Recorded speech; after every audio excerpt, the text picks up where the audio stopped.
Alright, so today got the F23 and we're at Brian's buddy's shop. He runs teamGREENperformance, and they have the LSD inserts. I think I saw it. Oh yeah, right here.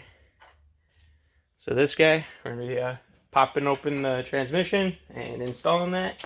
So then the Fuhrer will have LSD. So that'd be dope. That's Brian. So he's going to show us how to actually do this, because this is above my pay grade, at least at this point. And that's pretty easy. Yeah, I'll probably end up popping these things open a couple times, because I plan to put different gearing and all that stuff in there. So, but yeah, we'll get into this and I'll film the process. Okay, so we've got about, I don't even know, I didn't even count them, but we've got all these, and then you've got a couple around the outside. Pretty much you're looking for any of these that have this E14, I guess is what they're called. I've never heard of them. They're a 6-point socket. And he was saying that you can use a 12-point. I don't know what size, but you could use a 12-point. It's just giving you more, yeah, you could use one. And then, so I think the next thing he said we're going to start doing, we're going to basically drill a hole in here and use a slide hammer and pull this plug out. And then we'll go from there. All right, so he went ahead, drilled a hole, and then I guess you got to use whatever means you can. We tried using the slide hammer and it was being persistent. I think it kind of loosened it up. Then you ended up like prying it out with this. But when you go to drill it, don't go too deep. But there's a dead center. You already got some relief there. So then we'll see what else happens. I suppose we'll film. You just gotta take it off to get this one socket out of here. And one bolt, not socket. Say, well, this is 5/16. Too easy. This part also sucks because when you spin this, it spins your input shaft. Helps if you have an old clutch. Put it on there to hold it. Since we don't have that, we'll need a channel lock.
All right, so we've got the housing separated. We had to use some pry bars. I mean, I guess you're going to see that from the GoPro. We had to use them kind of on the side, and you're basically working the axle out of this bearing, I believe. The intermediate shaft. Yeah, so like he says, intermediate shaft has got that bearing right here. So you're pretty much just working that out. Is that the only one you're really working? Yeah, that's what holds. A lot of guys run into problems they can't get it apart because they don't pull that plug and they don't take this out. Okay. Oh yeah, so that's that bolt that we pulled out. And then shifter assembly.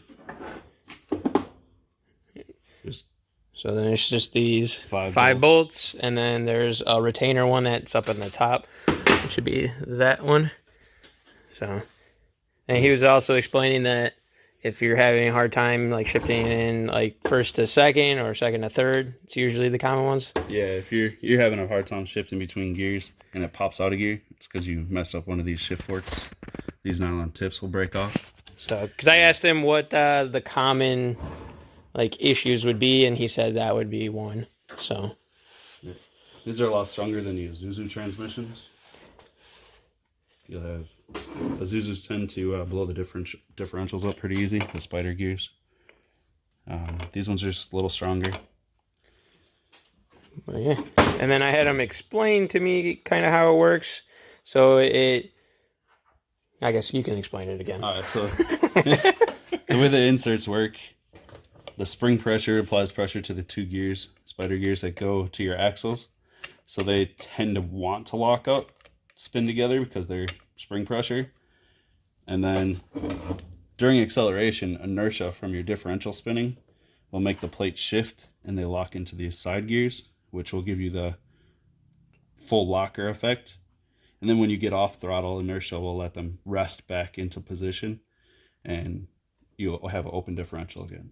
You still have that spring pressure, so it's like a partial locker, but it's not until you are accelerating that you'll get the full locker effect. Makes sense. So that's how you pass tech. Yeah, he's saying that a lot of like the dirt track racers and stuff love these. So, but yeah, so that's kind of where we're at now. And what's the next steps here? Now you just pop off your speedo ring. They just pop up off the slip. All right. And then hold your diff pin in, or just a C-clip. Fun. Yeah. At least they're big, so if you pop them off, you can usually find them still. The small ones that you lose. Different companies that make them, or had made them, they've been around for a long time. You just get people who say that's the cheap way out, that you should get full LSDs. Even though you think, isn't that, I don't even know what do the full LSD look? Is it just going to basically be the same principle? Full LSD will be, there's different types. There's clutch type, there's gear type. It basically uses gears and springs to make the LSD or the axle spin together. I'm guessing like this the is more OBX. of like a mechanical. Yeah, the OBX will be a mechanical type with gears and stuff. It's just a full assembly. Costs, when you're all said and done, almost double what an insert will cost. But it's more of a true LSD, where these, you're depending on spring pressure and centrifugal force to make it work. Those have gears. Also, if you're looking to pick up one of these from Team Green Performance, not racing, Team Green Performance, I'll have an email down in the description. Also, he has Facebook as well, so you can contact him through either one of those. And how much were they shipped? To US 265, I think is what we have them for right now. 265 shipped within the US. So, do you ship international? Yeah, Canada's a little bit more. Mexico's a little bit more than that. 'Cause I know we got a good chunk from Canada. Yeah, we get them to Canada quite a bit. I hate these things. I don't have my tool here. But yeah, I guess we'll come back here so after we get these snap rings out, or whatever they're called, C-clip, something like that. C-clip. Well, yeah, so we'll be back.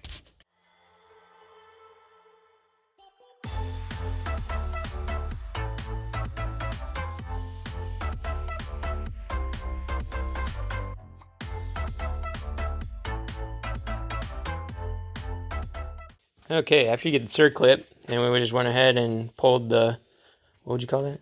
The diff pin. The diff pin. And you're saying that there's like all these like little lines on here, which is how they oil, I guess. It picks up oil and kind of lubes it up. Yeah, that's how it keeps the spider gears lubed, so they spin freely. That's pretty neat. All right. And then it just comes to compressing this with the supplied springs and clips. And then you'll slip it in and then pop it apart once you got it in. Too easy. I have to make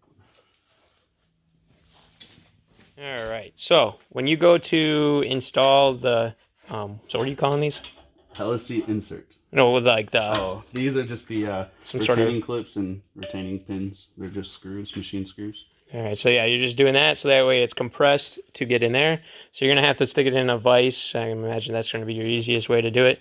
Make sure you, corner to corner? Well, you want to go horizontal instead of vertical. Yeah, definitely don't do side to side, because you... Yeah, if you put it in vertical, you'll snap it at the arches. So you go horizontal, and then you can slip your pins in. I just kick it to the side a little bit, because sometimes you can't get it through the vise to get it in. Oh, yeah, makes sense. But whatever clears. So, yeah. Just something to keep in mind too while you're doing this. All right. Now that we got the end plates in, and you should have to just slide it right in. Just line it up. She's a tight fit from all the springs, but one side will be better than the other. Snug as a bug. Got a leather hammer. Leather, rubber. Yeah, rubber mallet. Basically, you just want to tap it in and make sure everything lines up. You can get until the arches line up with this hole.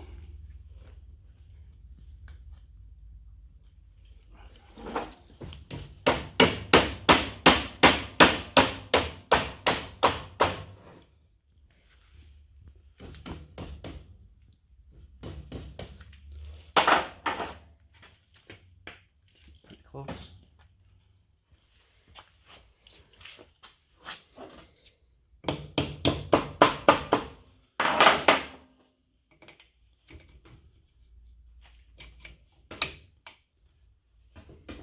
So she can. So does that dowel matter which way? Same size all the way across. Yeah, they go same, so it's fine. I mean, usually want to match it up with what side you pull it out with. So if you want to mark it, put a mark on the end. One has a hole in it, so you just put a corresponding mark on here. You can tell which side goes where. Makes sense. Once you line it up, you can tell if it's lined. Use your finger, feel in there. And then you just pop these off.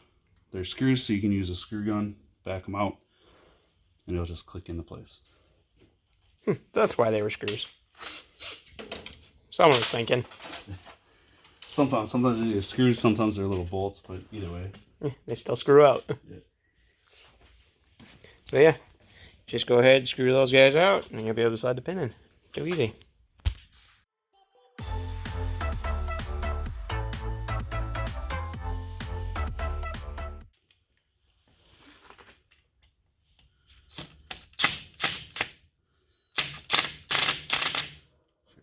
Out now.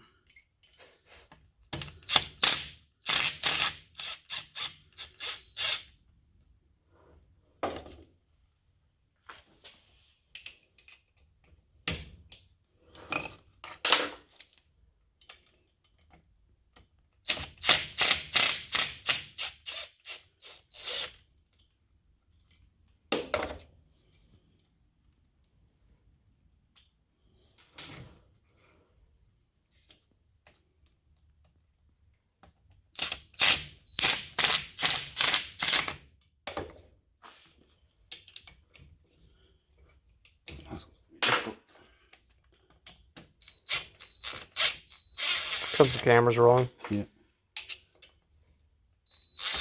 The holes aren't threaded, so they just slide out. Yeah, it's just using the pressure basically to thread it. Yeah. Just make sure everything's cleaned up, and then you can slide your pin back in. You might have to tap it just a little bit to get everything to line up, but yeah, since it moved a little bit. yeah. The spiders move around.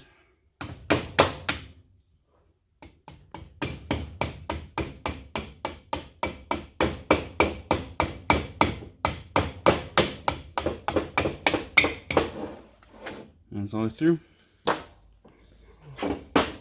There it And is. it's installed. All you gotta do is put it back together. Make sure you always put your clip back on. You don't want to ever forget that. That These sounds like that Zuzus, would be terrible. That'd be terrible. The Zuzus use a bolt that goes in, and if you don't Loctite that bolt, the bolt will back out, and your pin will back out, and then blow your differential apart. So always make sure you get this back in. Yeah, I'm sure that would do a heckin' number too. Oh yeah. 'Cause that's going straight through the case. The good news is if you have an insert in there, and it does back out, it tends to keep your gears from flying out of the case. So you don't have gears going through the transmission and potentially through your hood. So another perk. Yeah. So contact them in the description below. Alright, so now it's just putting it together. There you go. Alright, real quick. Make sure you put your Speedo ring back on too. So yeah. Otherwise you won't know if this or... Yeah. Then you get it all back together, get it back in the car, and you're like, why is my speedometer not working? And you're like, oh yeah, that's what that ring's for.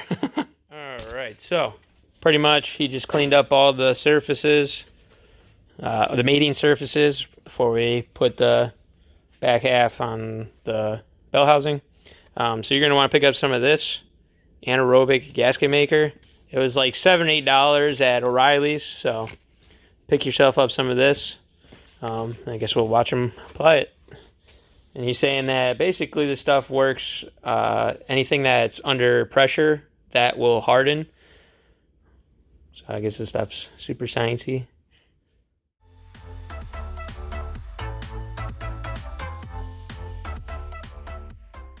You want to make sure you put your magnet back in. This transmission was missing it already.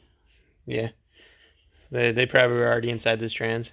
We found a couple things that kind of make us think that that's something that they did, or that they were playing around inside it. Or, you know, we found like on this shift fork, there was like some weird silicone RTV stuff going on there.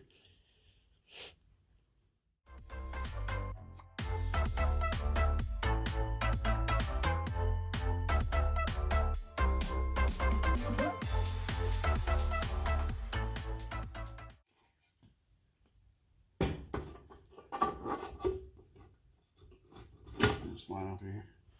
Your media shaft and your input shaft.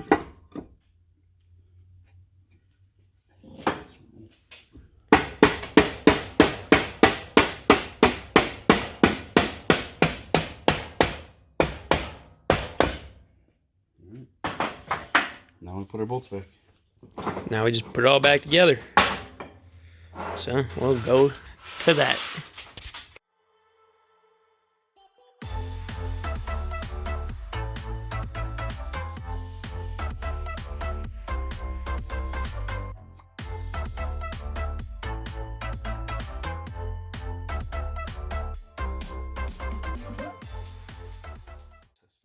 Alright, so he says there's not too many tricks to this. Just make sure it's in neutral, and then should be able to line things up. But we'll test it first, get everything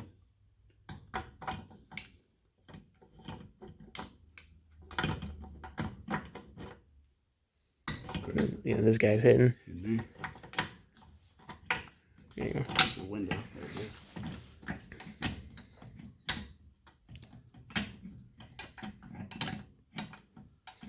It's the hardest part. Putting it in the diff was easier. Yeah, there you go. Now it's all lined up. So we'll just put your sealer on and then put it back in. Too easy. So once again, clean your surfaces, and then put down some sealant, and then go ahead and put it in, and bolt it down, and torque it to spec. We full battery, 2 seconds at UGA.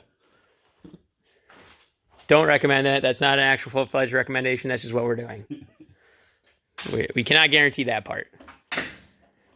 But yeah, that's what we're doing. All right, so put some thread locker on there and get it in there. Just not red. Yeah, don't do red if you ever plan to pull it back apart. So yeah, and then just kind of tighten it as much as you basically can. I think you said there's a torque spec, but if you really care that much, you can find that information somewhere, I'm sure. Some sort of manual probably has it. I believe it's listed in that video on the Team Green page that I posted on YouTube, or that's off of YouTube. So yeah, then you get that, and then that little plastic guy goes in. This goes in. Was that just basically avoid that plug from? Well, it's I think they call it oil dispersion or something. Mm. And then you can either buy one of these. They're harder to come by these days, or you try not to mangle it too bad, and you RTV or JB weld over the cap, and it just prevents leaks. Yeah, There's too easy. no pressure, so. Yep, it's just gotta pretty much prevent a leak. I suppose that would definitely be underwater, or underwater. It'd definitely be under the fluid too, the fluid level. So it's not going to be just when it's driving. Yeah, there'll be fluid, but like I said, no pressure. So There's that, and then obviously throw your hydraulic throw bearing back in, and all that good stuff. And that's pretty much the gist of how to put your LSD in your motor, or god damn it, if I could speak, put your LSD in your transmission, your F23, and yeah, like I said, in the description is email to get a hold of him, or Facebook, teamGREENperformance. I will probably also link that. I'll have all the links in below. Pricing, info, all that stuff. I'll probably get some like pricing from him for like if you're in like Canada or any of that stuff. So in case you're interested in LSD. So yeah, that's all I got right now. We'll see if there's anything else that pops up. Okay, so there it is. It's done. Quick overview is what the hell you're really going to need. The main things that you're going to need that are like special tools is the E12. I don't know if we said E14 in there earlier, but it's an E12. You're going to need 5/16 Allen head. And then you also need a T30 torque spit. So the T30 torque spit is for your hydraulic throwout bearing. And then this guy was for the guy below this cap. And then this T12 is literally for pretty much all of your housing bolts. You're going to want to pick up some of this anaerobic gasket maker for resealing the seal and for sealing your shifter assembly. Snap ring pliers for getting the, what was that called? C-clip on the diff pin. Some JB weld to fix this if you don't mangle it up too hard. He used like a big old socket just to pound it in flush. Then you're going to need like some pry bar, stuff like that to get it off, for trying to get it off of the, what is that one called? The secondary for the, yeah, the intermediate shaft. So when you're getting that off, you need to use some pry bars and stuff, some hammers. If you're using hammers, try and use like a rubber hammer or a leather packed hammer. Yeah, that should be pretty much everything you need. Obviously, maybe like a screwdriver, but that's all just kind of fancy dancy stuff. Some vice grips to get this off, or you can order the tool. It's like 60, 80 bucks, but what he said is that this is hardened steel, so in theory, you shouldn't mangle it up too much. Actually, you shouldn't mangle it at all, because, I mean, yeah, should be fine. But just make sure you're not, like, stripping the crap out of it. If it's moving, stop and figure it out. But, yeah, that's all it's going to take. I've said it a couple times already. Links in the description. So you guys know the drill. Like, comment, subscribe. See you guys in the next one.